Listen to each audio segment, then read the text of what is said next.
Hi there, Boomer family. How are you doing? Guess what? This is episode 99. I am so close to 100, and I hope you'll stick around and celebrate 100 with me because I have all kinds of things to share. Not only the ground that we've covered, but where we're going in this new season 3. Good stuff. Well, today we are going to talk about taxes. Now, don't run away. Don't run away. I'm not going to talk about independent little tax issues, but I'm going to talk about some traps, tax traps that can really drain an estate if you don't pay attention to them. This is stuff that is important to everybody. I'm talking things from loss and step into basis on your real estate um, to just income tax, getting over the federal estate tax. You know, most families don't lose money in estate administration. They really lose money because they didn't realize how many different taxes quietly appear when someone dies. It happens, folks. I had a person that he died, but before he died, he inherited his sister-in-law's estate. And so that included an IRA. Well, as you probably know, IRAs are tax deferred, which means when you take money out, you have to pay income tax. Income tax, right? That's tax on income. This individual wasn't in any big hurry to pay the income tax on the money, so he took the whole thing. About 127,000, I think, was the amount. So good amount of money. And well, here's the problem. He died. Okay? And so that money, cash now, right, became an asset of his estate. Well, you know what? The income tax issue from the other estate was never resolved. So it became an issue in the second estate to the tune of a lot of money in penalties and interest that our friends at Internal Revenue Service, U.S. Treasury, were looking for. It was very painful, as you might imagine. So that's the kind of stuff I'm talking about. This isn't for the ultra rich. It's not, exotic little loopholes that only apply to Elon Musk or whoever, It's very common scenarios. These are things that come up during estate administration because they don't really understand the difference between different taxes and the tax implications with different assets. So stick with me on this, okay? I'm going to try to keep this general, useful, and helpful. Hopefully you won't fall into any of these traps. I also have a tax trap checklist for both estates and inheritances. And that's going to be on my website. It is free or complimentary, and you can check that out. It's not meant to identify problems. It's just supposed to allow you to narrow in on some things that could be issues. And then I would definitely recommend that you talk to an accountant about those things. And of course, an attorney like me when it comes to the estate planning. So I'm going to just talk about 10 real-world tax traps, how they happened, I'll have examples, and how planning prevents them. Well, here in my home state of Tennessee, we don't have an inheritance tax. That means if you inherit something, there's no tax. But do you know whether it's an inheritance, right? If it's a gift, that has different kinds of tax implications. But inheritance, has to meet that legal definition of inheritance. So if it does, then there's no tax in the state of Tennessee. Now that's a law, right? So that could change. But right now, that's the status. Before it had been anything under $1 million. Now it's nothing. But the federal government also has an estate tax. And quite frankly, most of us will never reach the amount. There's an exemption available. It's, for married couple, almost $27 million. Yes. So if you fall under that, you will not be subject, or you will likely not be subject to the federal estate tax. That is also a law, right? So our Congress initiated that. It was renewed by our new presidential administration, and they said it's perpetual, but nothing in politics is perpetual. So I would say that that can be changed potentially. But I wanted to use an example of an estate that might exceed that federal exemption. And sometimes the problem is, husband and wife, if husband dies and he uses up all of his exemption in his estate, then wife doesn't have as much available for her when she dies. Or there was something available and it wasn't carried over to the next estate, so they can do that too. So if you get above that magic number, even though it seems really high, anything above that can be taxed.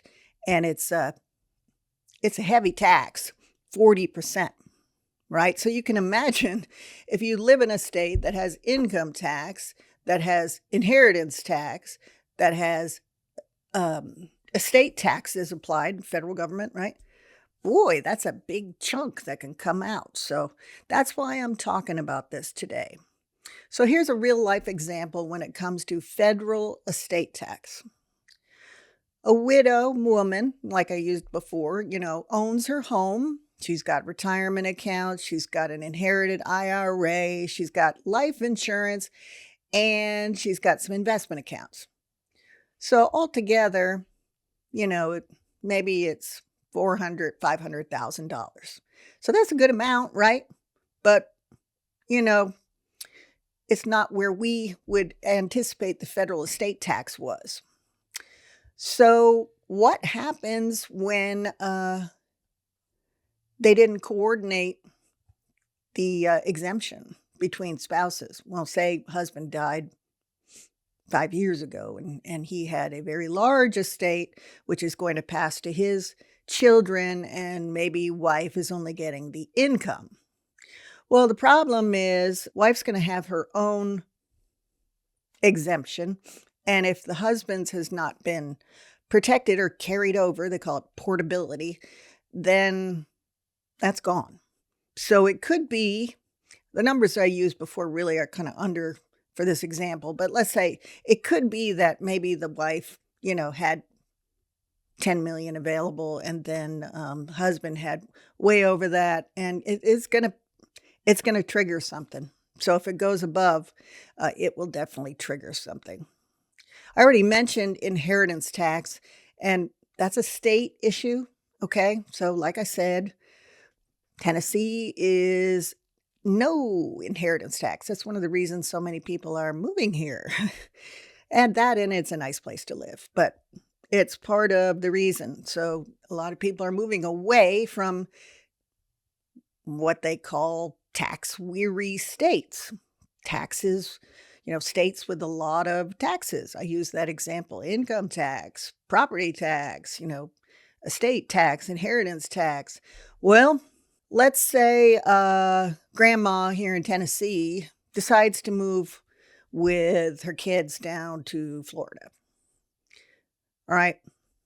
For this example, I'm not going to talk about Florida's laws, but so she moved from a state that did not have an inheritance tax and went to a state, let's say, that has one.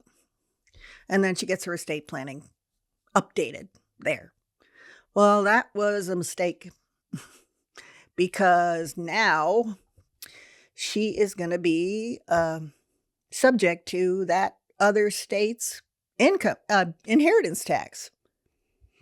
See, you gotta be careful. If you ask mom to come live with you, make sure she's either got estate planning in place or that it's a benefit for her to redo it in her new home. Well, real estate can be something that's really painful when it comes to gain Have you heard capital gains? And a lot of people here are seeing the value of their real estate increase sometimes by some significant amounts, including some people that, I help from time to time. Um, maybe they bought their house back in the day for $30,000. I've seen it, guys. And now it's worth 300. So that's $270,000 in gain, potentially. You also can call it equity. So it's the money, the interest, the value that has accumulated on the house over time. Well, let's say rather than get the house all mixed up in inheritance, probate, right? The owner of the house decides to gift the house over time because they want to avoid the estate tax. Well, I told you gift tax is a whole nother issue, right? So even though, let's say they did the 20,000, it's a 300,000, they did it 20,000 roughly over, a period of years so that the whole value ended up transferring to the child as a gift, not as an inheritance. Well, when the child sells that later, they're going to look at owing capital gains tax on that appreciation. If they had passed it by inheritance, no tax. Passing it the other way, tax. So these things matter. They matter. And that's really all I'm trying to get through to you today. So a lot of us have IRAs, right? And those accumulate over time. They take it out of your paycheck, right? And then the company matches some amount. And by the time you retire, you're hoping you have a nice little cushion there, right? Well, you turn 72 and then they want you to start taking what are RMDs or required minimum distributions. So when mom and dad or whoever the IRA belongs to starts taking out distributions, guess what? They have to pay income tax on that. That can change things and move you into a higher tax bracket, something like that. So you have to strategize about these things. And even more so, IRAs are really beneficiary driven. In fact, I think that's a better way for them to pass. So it's inherited, right? Oh, an IRA is inherited. Does it mean it's subject to the inheritance tax? Is it tax-free? Ooh, no, unfortunately, because there hasn't been any tax paid on it. So don't assume, like the example I used at the beginning, that a retirement account transfers at inheritance tax-free. Okay?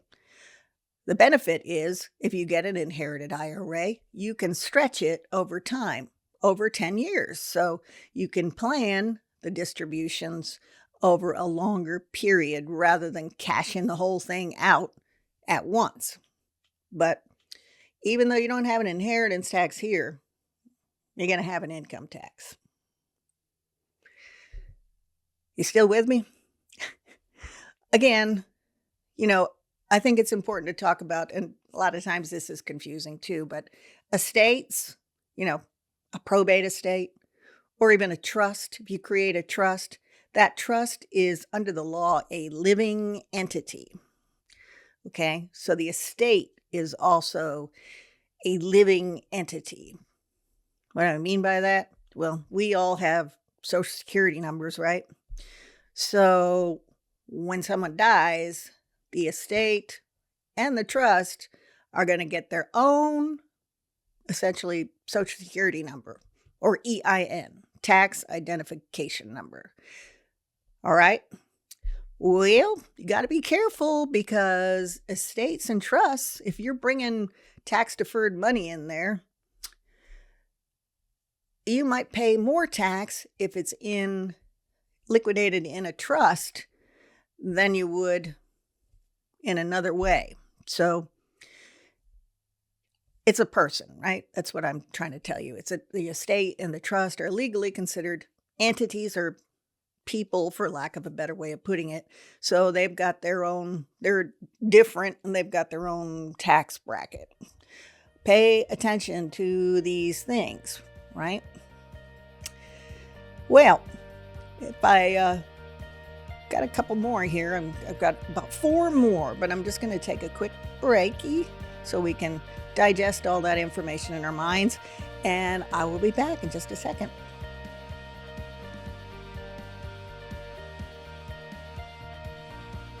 Hey, welcome back. Are you making it through our tax episode?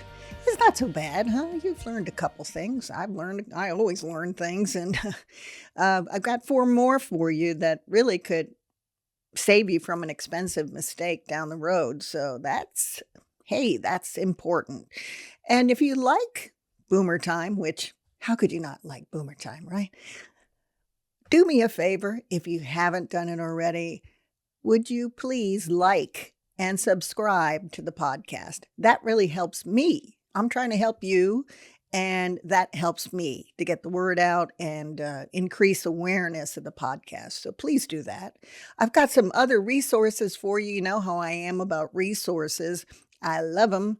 And they are available on my website, nancycogar.com. So go there and you can find the Boomer Time Tax Trap Checklist. That's a mouthful, isn't it? But that is there. It's complimentary, and it might help you to sort out, answer certain questions, figure out if you do have some of these issues, and then you can meet with someone more specifically to go over those. That's my intent of having that. You know, the awareness is the first step in getting your plan together, right? And if you haven't heard already, I have my first book coming out, Boomer Time Blueprint. Boy, oh boy, am I excited about that. Yes, and it has so many good resources in it. I've been working on this thing and just wanted to include so many things I think are going to help so many people. Better awareness, better understanding of why you need to do these things, what happens if you don't. And I've got a lot of kind of asides in there that I think are really useful. You can reserve a copy. They should be coming out in a couple of weeks, but you can reserve your copy and just go on my website, nancycogar.com, and tell them you want to reserve a copy, and we will put you on the list. So excited about that. Hope you are too. All right, back to taxes. So tax trap number 6. This is something I have talked about on the podcast a couple times. And the example I'd like to use relates to small businesses and failure to plan for a succession plan, or, you know, after death carrying on of the small business or any of that stuff. Let's say the economy is down, right? And the business is in arrears on a couple things, right? And so the P&L, the profit and liabilities, are kind of opposite for now. But then the owner dies. All right, worst case scenario. And there's no plan for the business. Well, that's an asset of that person's estate. And it may be that because of all these liabilities, right, the claims that are due to these people, that there's a sale that gets forced to liquidate the business. Well, that kind of thing can really trigger some real gains that you weren't anticipating, tax bills, in other words, and take a big chunk out of the estate when you're not expecting that. So if there's no what they call liquidity, sometimes selling assets feels like the only thing you can do, including like a small business. If you plan, you can plan to avoid that. It always comes back to planning, doesn't it? So another thing you can do, just I have a note here, is sometimes people will have life insurance policies.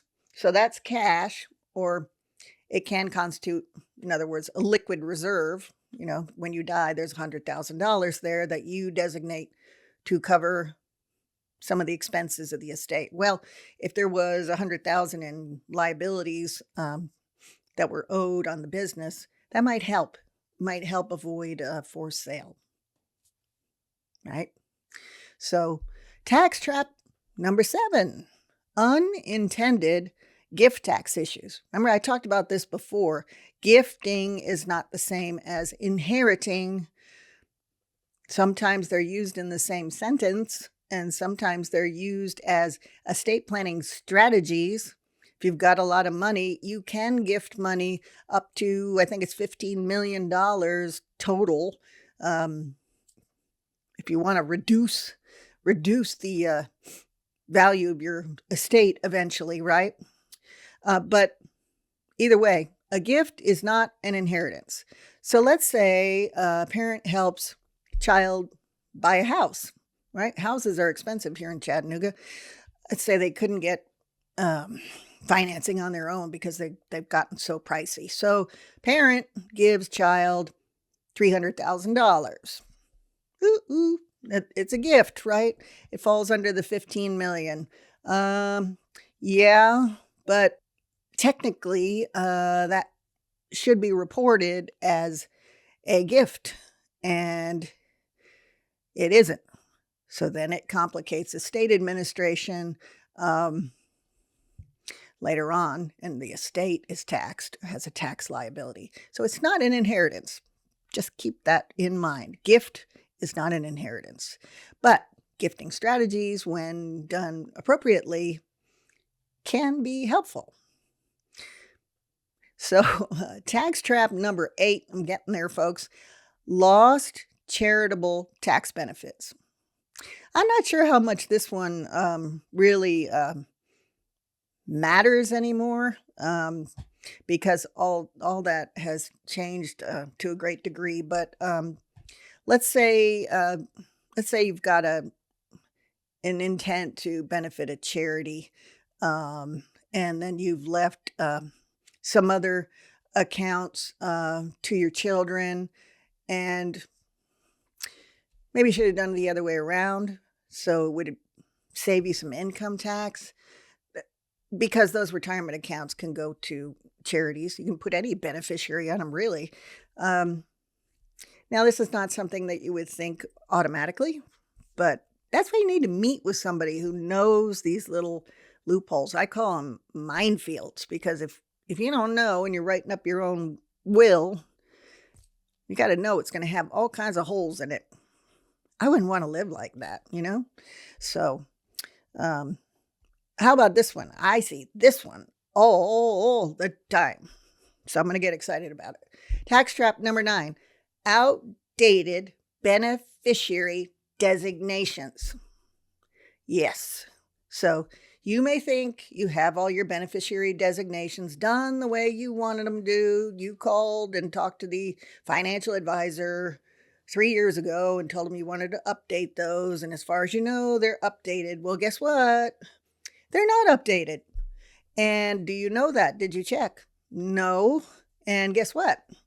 So the beneficiary designation maybe went initially to your spouse, and he's passed away. So you had your 3 children as the contingent beneficiaries, or did you? And unfortunately, that beneficiary designation would have helped that to pass outside of probate, which is important to me. Limits exposure, limits time in court, all kinds of things. But get in your probate estate, this is a fallback, so that if there's no beneficiary, guess who the beneficiary is? The estate. So that, depending on the asset, can lead to some pretty costly taxes, especially if it's a retirement account, right? You didn't want to do that. You miss out on the 10-year stretch that I talked about. You miss out on dividing that 3 ways to your kids without any kind of taxable event. I tell you, this stuff is tricky. So my last one, and I get asked this a lot. So tax trap 10, generation skipping tax, or GST. What in the world is that? Well, some people with significant money, sometimes their kids don't necessarily need the money. We say they've got a big estate too. Well, sometimes you can skip a generation and plan for your grandkids. So generation skipping tax can, without planning for that, guess what? You may have an extra tax. Don't want an extra tax. No, no, no, no. So don't do that to yourself. Um, all right. Well, uh, I know that this is not the easiest subject. It's not the easiest topic for a podcast, but I think all these things, and my intent is to raise awareness so that, once again, these are not as straightforward or easy as you think. And to make things more complicated, of course, we have the government that's regulating all this, and that could change anytime. So that's why you need somebody like me, right? Because I'm paying attention to these changes. I'm paying attention to how you structure your assets, the character of your assets, whether it's bank account, whether it's a retirement account, whether it's real estate, whether it's land in another state.